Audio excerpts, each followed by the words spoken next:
All right, we started recording. Welcome everyone to Fellowships Week. I'm Dana Muñiz Pacheco. I'm the Associate Director of Fellowships, and today we're going to do a Fellowships overview. This session is intended for just give you a sense of what's out there. What are some of the fellowships that you could apply for? And we are also going to discuss specific opportunities. Just a couple of them to give you examples that are very specific, very concrete, as well as their deadlines. I'll discuss some of the application criteria. I'll show you how to use our competitive fellowships database. And I'll do a very brief introduction to what are some of the application materials and what an ideal application timeline looks like. Again, if you have any questions at any point, feel free to just send them to the chat and I'll stop throughout the presentation to address those. So what are fellowships? You might be wondering what's the difference between fellowships and scholarships? I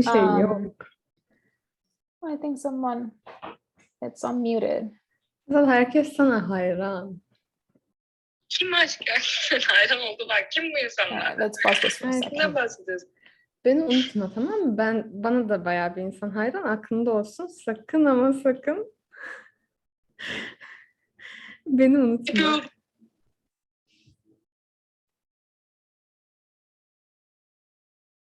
All right. Okay, I think we can keep going. So, what are fellowships? Fellowships offer an opportunity for you to develop academic and professional interests, and they can be an amazing networking opportunity. A fellowship, it's a broad term that covers a wide range of funded experiences that don't necessarily mean tuition expenses. So most of the opportunities that I am going to discuss today are not to cover the payment for your tuition, either at Barnard or abroad, although there are a couple of them that do offer partial funding for you to do research or study abroad during a summer or to pursue graduate school. I also want to know that most deadlines of the fellowships that we work with are almost a year in advance. So I highly encourage you to contact our office as soon as possible to discuss your candidacy. It's great that you're here today in February learning about fellowships. So then you can get a sense of what are some of the things that you're interested in applying as we gear up and get ready for summer and early fall deadlines that are when most of the scholarships that we work with are due. Now, also a quick note. I will use the term fellowship and scholarship interchangeably. Some institutions make a difference between scholarship for undergrads and fellowships for graduate students, but for the purpose of this presentation and the work that I do, it's really interchangeably. It can be used interchangeably. All right, so here you can get a snapshot of some of the scholarships that we coordinate through our office. These are nationally competitive grants that cover either educational costs. All of these are for graduate school. Oh, I'm seeing something here. Are for either grad school or to fund your senior year in college, for an international experience. Some others are for research. And lastly, some are for leadership or professional development. I am going to cover some of these throughout the presentation, but if there is any that I don't discuss here, I encourage you to look it through our fellowships database, one, and two, make an appointment, meet with me, and let's talk about it and see if you're a good fit, and then we can discuss the specifics of the application.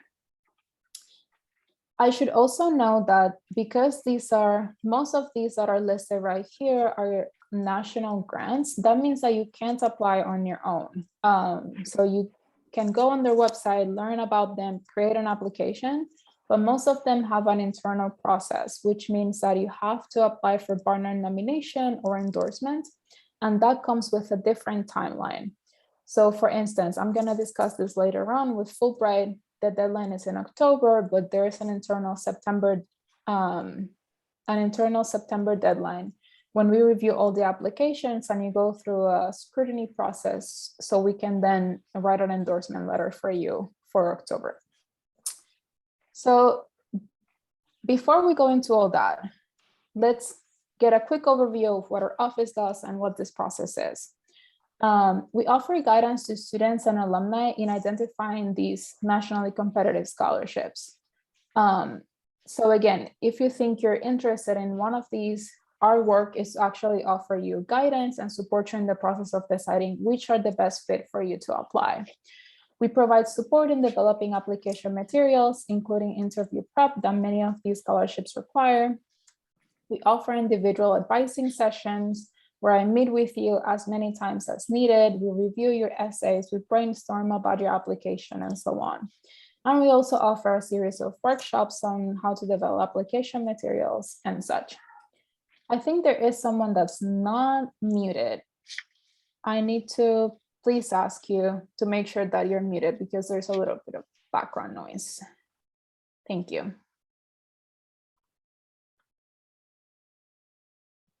So what's the selection criteria? Individual fellowships ask for different things. As you do some research, you're gonna find that in their description, they're looking for specific type of candidates. For some of them, research is the most relevant thing. So all they care about is that you have research experience, that you can prove that you have done research before and that you're committed to a career in research. For others, leadership and service are much more important. So you have to be able to show a track record of volunteer, of participating at clubs in college, of being engaged with your community, and so on. So what I want to give you today before we delve into the specific opportunities is a sense of what is it the broad criteria that fellowships are looking for. First off is academic excellence. As you're gonna see, most of these opportunities have a GPA requirement of 3.5 or above. Now that's not the only thing, as I said, because some really care about your extracurricular activities or your leadership or your research experiences, there might be a little bit of flexibility on it. But beyond your GPA, what can make you stand out within a pool of hundreds of applications where everyone has a 3.8 and you're just one other number? Research experiences. You're gonna find that many of the opportunities that I talk about today are specifically targeted at freshmen and sophomores to be that first opportunity to get your hands-on opportunity so you can be more competitive for other applications. So you're building on that track record of fellowships. Internships, other experiences beyond the classroom add to this academic excellence. Community engagement and leadership. This is another big one where many scholarships that are competitive at the national or international level really care about. Because the mission of these opportunities is to fund students that can show an engagement, that can show that they can think critically, being able to showcase that you have been doing things outside of the classroom while you were an undergrad is crucial. And I like to talk about community engagement and leadership in these I verbs. So initiate, inform, influence, implement.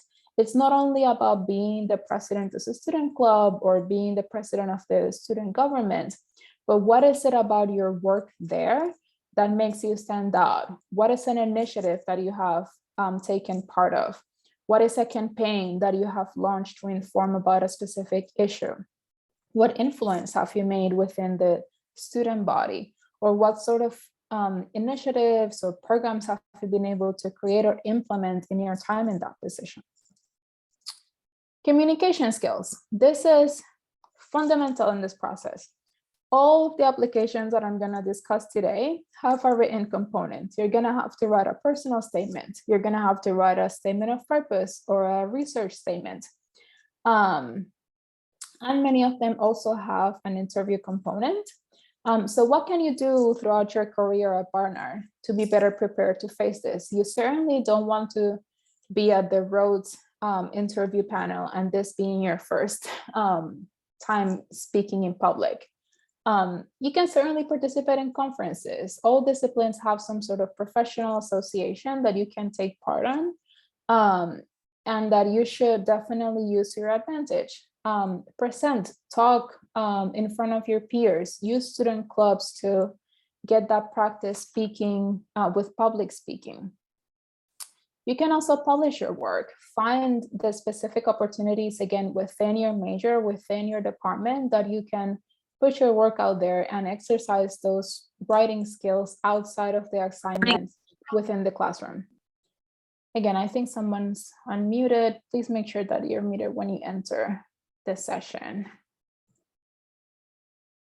And lastly is fit. You certainly want to make sure that whatever fellowship that you're applying for, it's a good fit for your career goals.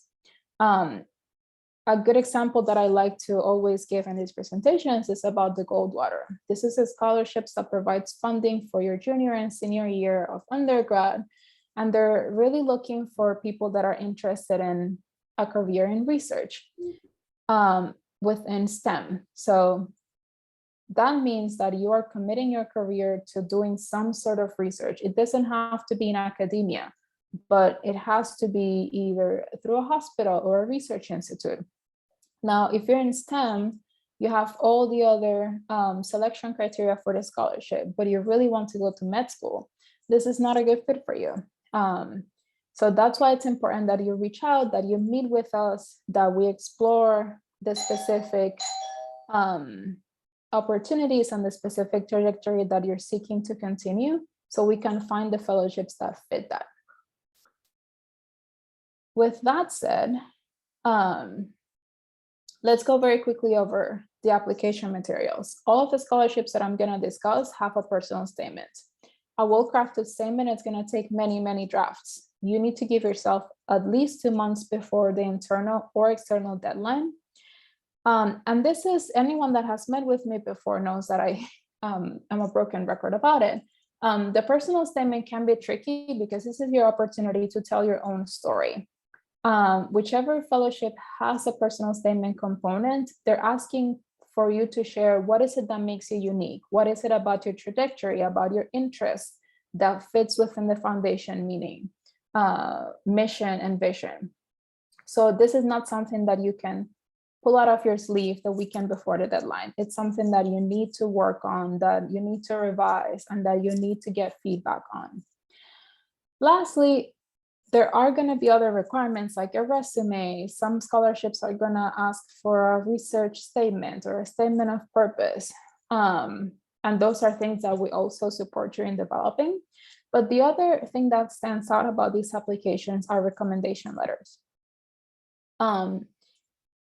All of these are going to ask anywhere from between 2 and 8 recommendation letters. So again, it's a good thing that you're here now. And one of the things that I want you to take away from this session is that there are scholarships for everyone. There are opportunities for many, many things in all disciplines and at all levels, but you need to start building on them early. If you need anywhere from 2 to 8 recommendation letters, I want you to ask yourself, do you know enough professors or do you have enough professional relationships to have those? If the answer is yes, that's wonderful. You're in a great place to begin applying for these scholarships. But my guess is that for many of you, the answer is, well, maybe, I'm not sure. I might have 1 or 2, not certain about the 3rd or 4th, and so on. So the spring semester is a great time for you to reach out to your professors and kind of set up a time to meet with them, go to office hours, reconnect, establish a relationship with them. So when you are preparing to apply for these scholarships in the fall semester, it's not the first time that you have reached out to them in 6 months, in a year and a half. Now, I face a lot of pushback when I say this from some students with the explanation of, well, I just took my first year and a half and my first 2 years were over Zoom because of the pandemic. Well, even better for you to reach out to your professor and meet them. Now that restrictions are loosening up a little bit, that we're back on campus, it's a great time for you to connecting, reaching out, letting them know that you're around, that you're interested in these opportunities, and that you want to talk to them about it. Before we go into the specific fellowships that I want to discuss, are there any questions or anything that I might be missing?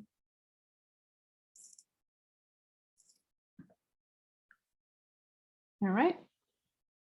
So let's go right into some fellowships that are either for sophomores, juniors, and I think one of them here, it's actually for seniors.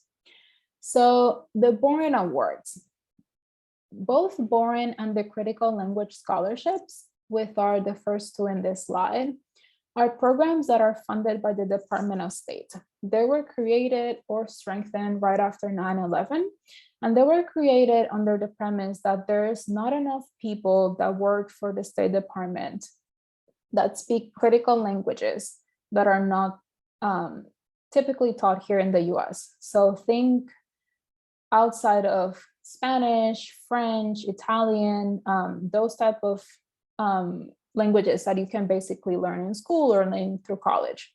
And the target of both of these programs is to have students learn a critical language abroad through an immersive experience where you can go to the country, learn about the specific language and culture, and when you come back, you can serve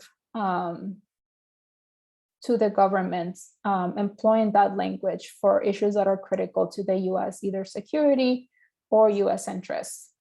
The Boren Awards funds this intensive language learning experience, and it's ideal for people that want to have some sort of career in federal service. They do require a full year of service post-graduation. So they expect that you work for the government for at least one full year, and they will support you in finding a position where you can comply with that requirement. You need to apply for this as an undergraduate or a graduate student, but you need to be enrolled at the time of application.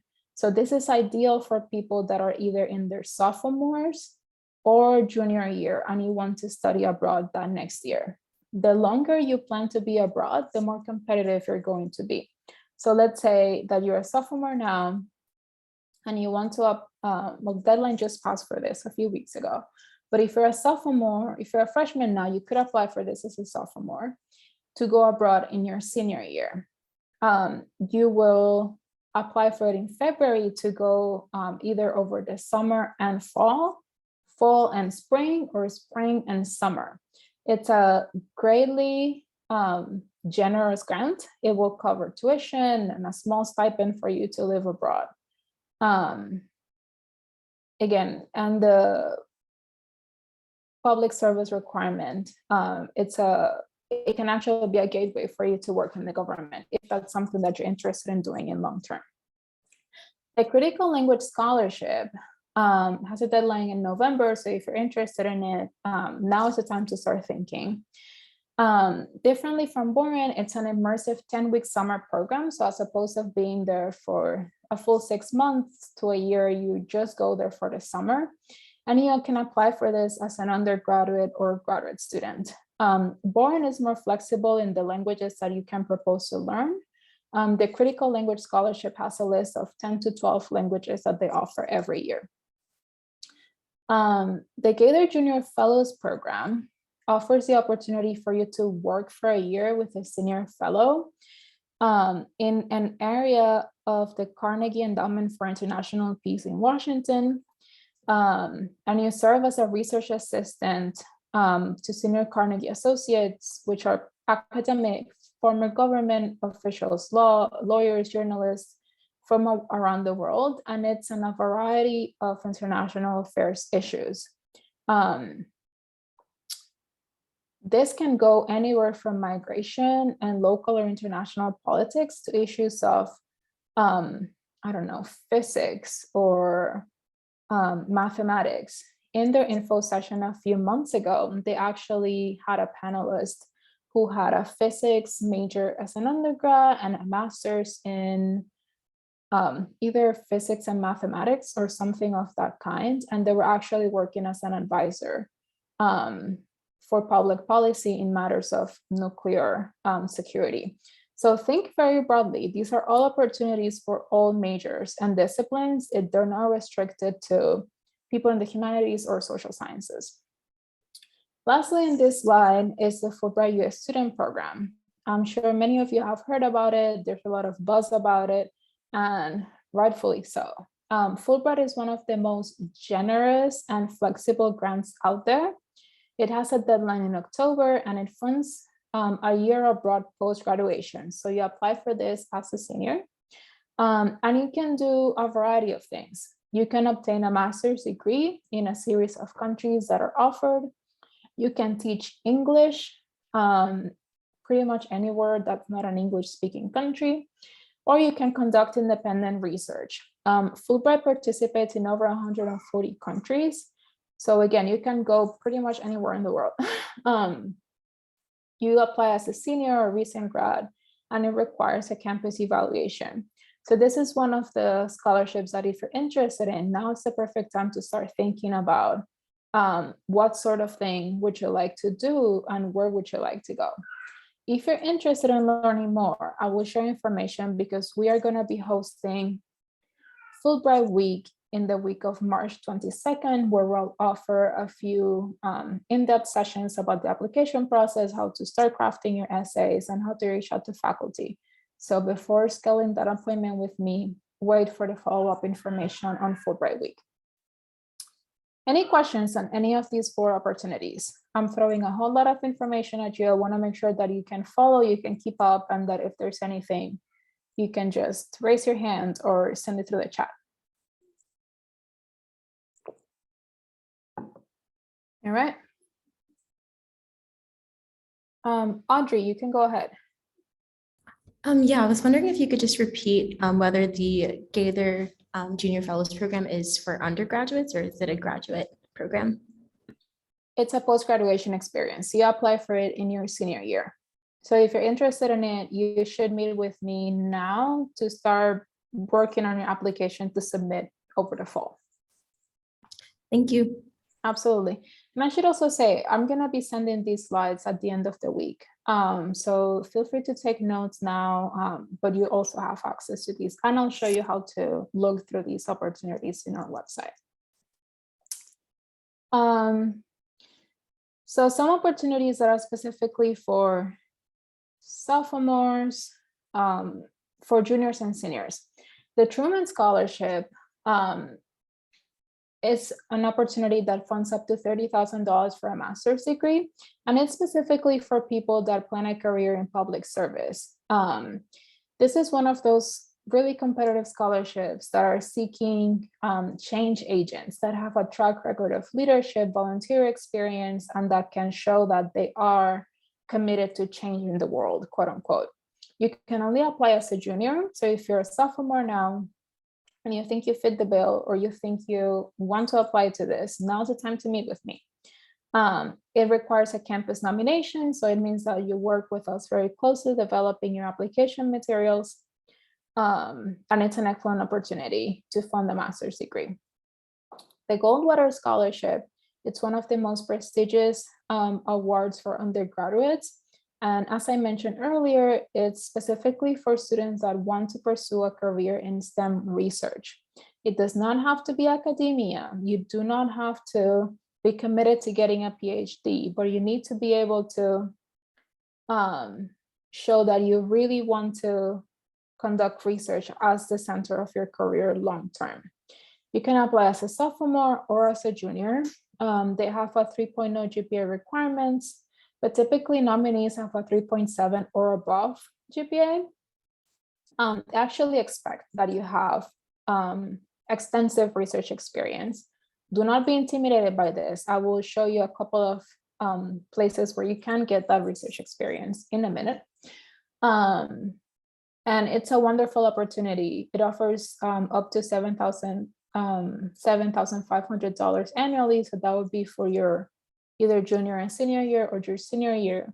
And it's really prestigious just to have in your CV post-graduation. The National Science Foundation Graduate Research Fellowship Program, typically called just the NSF GRFP. offers funding for research-based master's or PhD programs. And you apply for this at the point that you also apply for grad school. So either in the fall semester of your senior year or as on your first year of grad students. They offer up to $44,000 for 3 years. So that's a great funding for your graduate career. And they, even though it also says STEM field, they also offer funding for some social sciences. So it's a great opportunity for you to consider.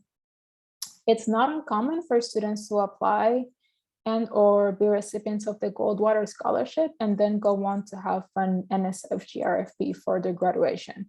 So as I said earlier, these are building blocks. Once you start applying for fellowships, you're gonna open up the opportunity to get more research and more fellowships experience. Any questions about these or the ones that I talked about previously? I see from the chat. No, Luisa, unfortunately, you can only apply for the Truman Scholarship as a senior. If you're interested in public service, I'll tell you two things. The Carnegie Junior Fellows, it's a wonderful opportunity. And there are a couple of other fellowships that I can think of that also offer funding for a master's degree. I'm gonna be talking about those more in depth in Thursday's session on fellowships for public service. So I highly encourage you to register for that. All right, research opportunities for humanities majors. That's a great question. Fulbright, any discipline counts, any field counts for Fulbright. If you're looking for a research opportunity as an undergrad, the Leadership Alliance would be the answer for that. The Leadership Alliance Summer Research Early Identification Program has a February 1st deadline every year. And the purpose of this program is to provide research experience at a top institution for 8 to 10 weeks. So think universities like Harvard, Yale, Columbia participates in this, Stanford, the University of Chicago. It's specifically targeted to underrepresented students in their field. But the main criteria is that it's the students that are interested in pursuing grad school. So if you want to do a master's or a PhD program, this summer opportunity provides training to make you a more competitive grad school applicants and so on. Students from all disciplines or majors are welcome to apply. This is a wonderful opportunity. It's fully funded. They'll fly you out there to the university that you're accepted. They'll provide food and boarding, and you'll participate in independent research with a mentor, as well as professional development workshops throughout the summer. The National Science Foundation Research Experience for Undergrads, it's similar to the Leadership Alliance, but it offers specific research opportunities for STEM and some social sciences.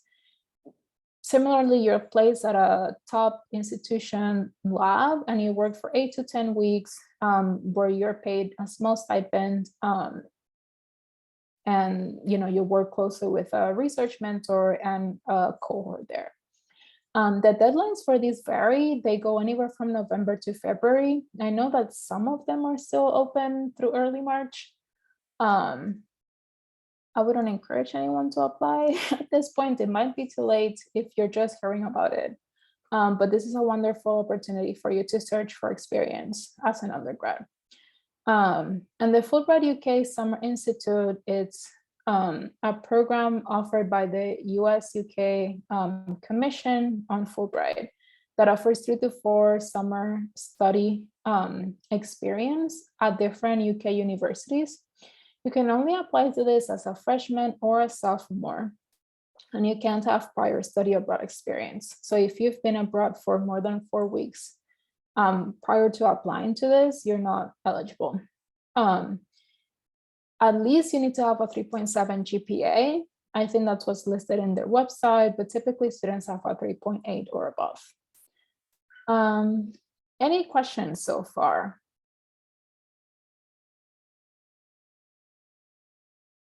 And beyond this, and I'll show you how to search through our page soon, there are other opportunities within the humanities and social sciences. Programs like the Laidlaw Foundation, Growing the Arts from Beyond Barnard, by Beyond Barnard Summer Internship Program. These are all opportunities that you can get funding for you to either participate in an internship or conduct research from anywhere from 5 to 10 weeks over the summer. Would medical school be considered a grad school for the Leadership Alliance? Yes, for Leadership Alliance, it would. For many of the other opportunities, it would not. So again, for instance, the NSFRUs, some of them say that students that want to pursue medical school are not eligible. So again, it's gonna vary. Right. So I want to give you also a sense of some fellowships that are available for post-graduation. If you're a senior, these are some of the ones that you want to be looking at. First off, the Knight Hennessy, which offers funding to pursue a graduate degree at Stanford University in California. Similar to the UK Ireland Awards, the Binex Scholarship, and the Truman. These are all scholarships that are looking for a well-rounded candidate. They want to see outstanding academic performance, so think 3.7 or above GPA. They want proof of significant leadership. They want to see that you are engaged with your community, that you have service within your field. Now that's going to look different in every discipline. What looks like service in political science or even the humanities, it's going to be different from service in a major in neuroscience or physics. So definitely talk to me. Don't disqualify yourself just because you think this is not for you. These are all open to all majors and disciplines, and you can apply as a senior or a recent grad.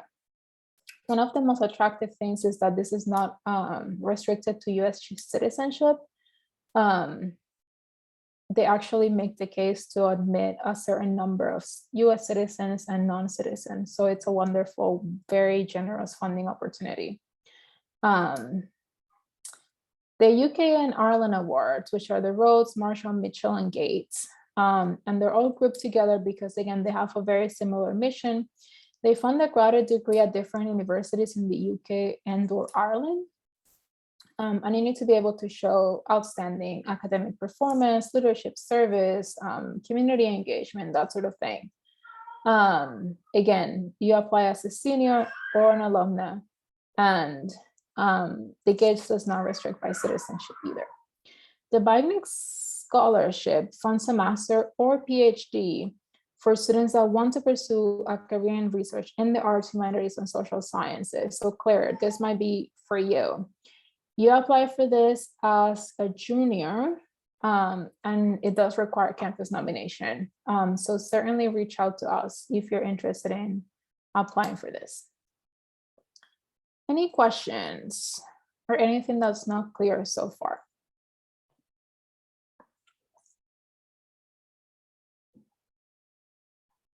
All right. So what should you be doing after today? Explore your options. If I mentioned something that really caught your attention and that you really think you want to pursue, read more about it. Click through these links. Search the alumni directory and see who has gotten this. Barnard has a good record of fellowships. We have been named a top producer for Fulbright in the past few years. We have had many recipients for many of these scholarships. So this is certainly attainable to you. Then make an appointment with me. You should certainly be talking to us about what are some of the things that you want to apply for, so you can prepare for it and gain the experience that's going to make you a more competitive candidate. If you're a freshman or a sophomore this year and you're just looking at these and thinking like, well, I want to apply to Fulbright, but that seems like so far away. It's not. You definitely want to be getting involved on campus. Excuse me. You really want to make sure to be doing the right things, quote unquote, that are gonna make you have a strong application when the time comes. So it's not too early to meet with me and start a conversation about what are some of the things that you're interested in. Again, because most of these deadlines are a year in advance. Let's say you want to go study abroad with a Boren scholarship in your junior year. You need to apply for it a full year before. So I'm talking to you freshmen. Meet with me, get to learn more about these opportunities, and then you can make a more informed decision. I'm gonna take a couple of questions before I show you this, how to use the competitive fellowships database and the presentation. Let's see. Do the Rhodes, Gates, Marshall prefer senior applicants or recent grads? It does not have a preference. We have had recipients for the Marshall in the past that were just right off undergrad. There's not a clear cut on it. All right, so I'm gonna stop sharing the screen and I'll take you to this competitive fellowships database. And then we'll come back to review the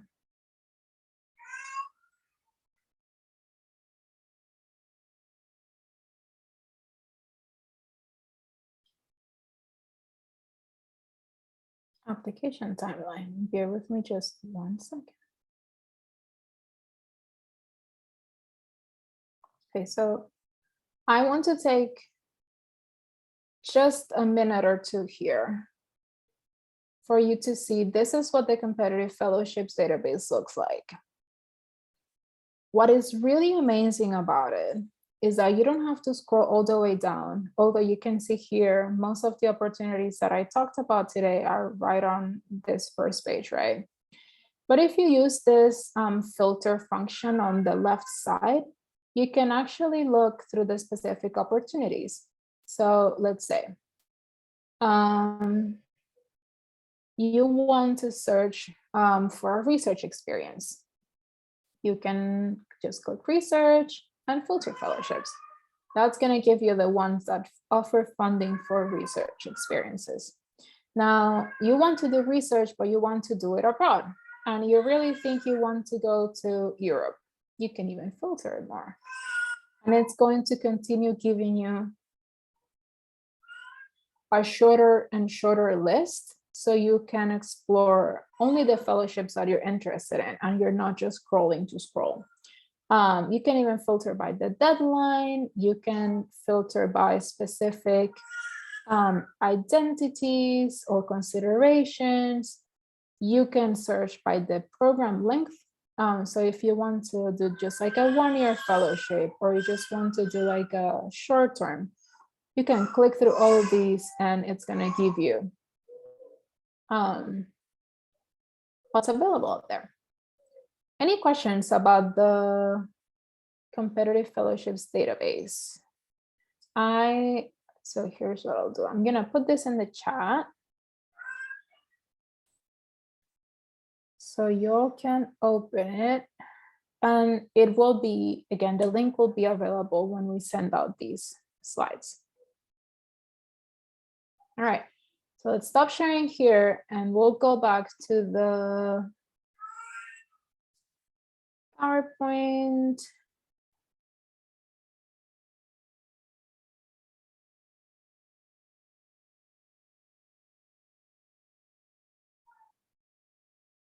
All right. So what does an ideal application timeline looks like? Before you're really scared, this is just, again, an ideal timeline. It's not necessarily what it has to look like. Ideally, you, in the previous academic year semester, you're going to be in touch with us. You're going to set up a meeting with me or someone at BM Barnard, express interest in a fellowship that requires either campus nomination or that you're certain that you want to apply for. And you're going to, discuss with us your interests, and we can come up with a plan for you to continue gaining experience in the area that you're looking into. Like I said, because these fellowships vary in what they're looking for, that experience is gonna also look different. If you're interested in the Truman, you're probably gonna hear me telling you to get more volunteer, more leadership experience. And if you're applying for Goldwater, the recommendation is get into a research position as soon as possible. The idea is that through this experience, you're gonna be able to create a network. You're gonna connect with professors, with supervisors, with other colleagues that are gonna be potential letter writers for you when the time comes to make applications for these fellowships. 2 to 6 months before the deadline, ideally you'll meet with us again, now to discuss more concretely your candidacy, and you're gonna start drafting your application materials. Like I said, a well-crafted personal statement or statement of purpose, it's gonna take many, many drafts. So you want to start as early as possible. This is also the time when you're gonna start contacting potential letter writers about your interest in the fellowship. And that first communication, it's gonna look a lot like, hi, can I meet with you? I'm really interested in applying for this and I would like to talk to you. And again, how far in advance you start the application depends on the fellowship. We have had successful applicants for things like Fulbright that have started working on their applications between April and May. And they have had a full 6 months of feedback, of writing several drafts and so on.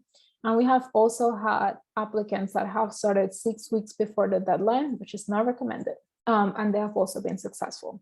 So again, it depends on the fellowship and depends on when you hear about it. But since you're here, you get the chance to start well in advance. 1 to 2 months before the deadline, that's when you start requesting letters of reference. So those professors that you met with in the months before, you now formally ask them if they can support your application. You send them helpful information, you put them in contact with me if it's necessary. And you start working on your draft to share them with those letter writers.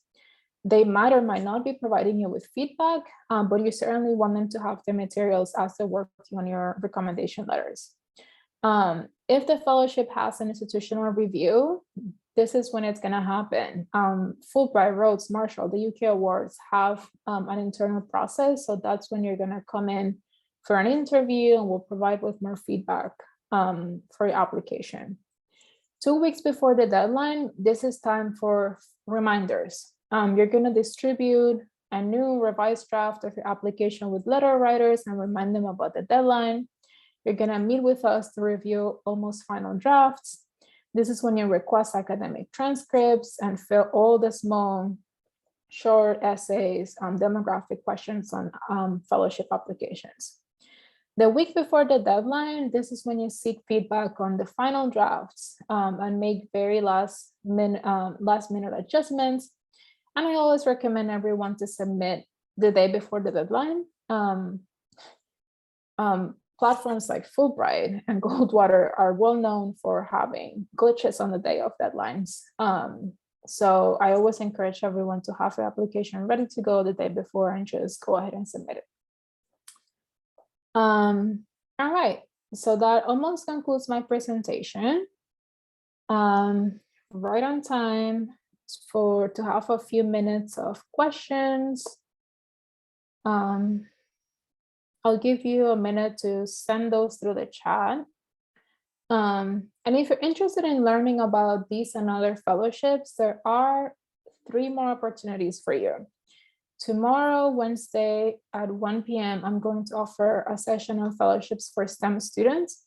So if you are in science, technology, engineering, or math related fields, you should certainly come to that session. I'm going to go much more in depth about the application requirements for many of these scholarships.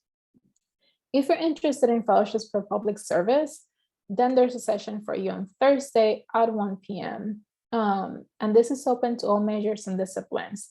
So if you want to work for the government, if you want to go to law school, if you think you want to run for office, this is a session where I'm going to go more in depth about what are some of the opportunities that can give you a head start on that. And lastly, we are going to hold Fulbright Week at Beyond Barnard between March 22nd to the 24th. And there's going to be 3 to 4 sessions on what is Fulbright, what are some of the awards available, how do you start working on your application, how do you select a country, so on and so forth. So it's going to be all about Fulbright. Then and I'll send you the links to register to those sessions when I share the slides. Again, my name is Dana Muñoz Pacheco. You can schedule an appointment with me via handshakes by selecting Fellowships Advising. You can email me here. This is my email, or just reach out to Beyond Barnard and they will put you in contact with me. I will stop sharing my screen now. You are welcome to raise your hand or send any questions through the chat.